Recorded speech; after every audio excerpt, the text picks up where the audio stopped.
college graduate from New York University, and I have two sort of full-time jobs. I run a day camp during the summer that's full-time during the summer and lots of planning during the year, and I manage and am a part owner of a brand new create your own cookie shop that just opened, and it's exciting. What about cassette beats? Wait, I don't know what you're talking about. She's done! Nope, there's still more on the plate. Emily won! There's still more on the plate. I know it's not.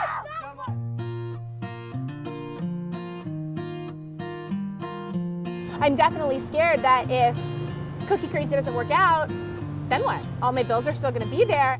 Those are my biggest fears, that not necessarily did I make the right choice, that the choice I made might not work out. I think deciding on a career path is something that I was always pressuring myself a lot about when I was in college. I lived with a girl who was pre-med and no questions asked. She's gonna be a trauma surgeon, and she had her career path, and it was the most frequent question that I got. What are you gonna do? What are you gonna be? What happens after college? You know, from everyone. You know, I thought I was really interested in doing, PR, public relations, something that was a lot more fast-paced. It was good experience in what I don't want to do. People always think that, you graduate college and you start your job and it's those couple months that's your big transition period. But for me, it's been the opposite, that I spent about a year and a half after college. I didn't really know what I was doing. It's really just been with finding these two jobs that I love so much that things, as crazy as they are, have started to come into place for me. A lot of people that I know have just picked a career and stuck with it because they felt like they had to or they felt like they were supposed to, and are really unhappy now. It's been on my mind a lot, and it's been a guiding force for me in terms of what I'm choosing to do, that I want to make sure that I don't wind up being 50 and regretting my entire life.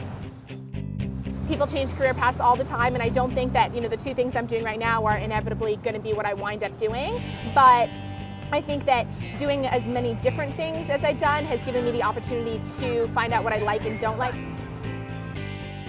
I want to know that, when I go home after work every day, that I've done something that makes some kind of a difference to someone, that's not just me earning my paycheck. And that's how I feel with camp, that it's very fulfilling. There definitely wouldn't be another job out there that I could be covered in whipped cream, I don't think. This is one tiny example of everything that I love about this job.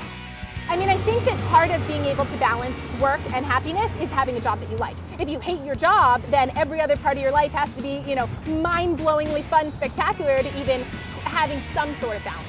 My very first apartment that I've ever had with no roommates, which is so exciting.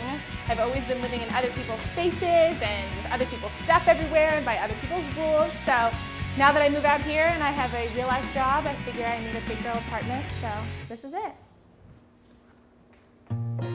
It took me a little while to feel the transition, but now that I'm in my own place and I'm starting to be settled and I'm noticing that I'm making different choices, it's not all about what's crazy, what's spontaneous, what would be fun, that I'm thinking a little more about what would be better for me as a person, what would be better for my career, and those are considerations that I wasn't making before.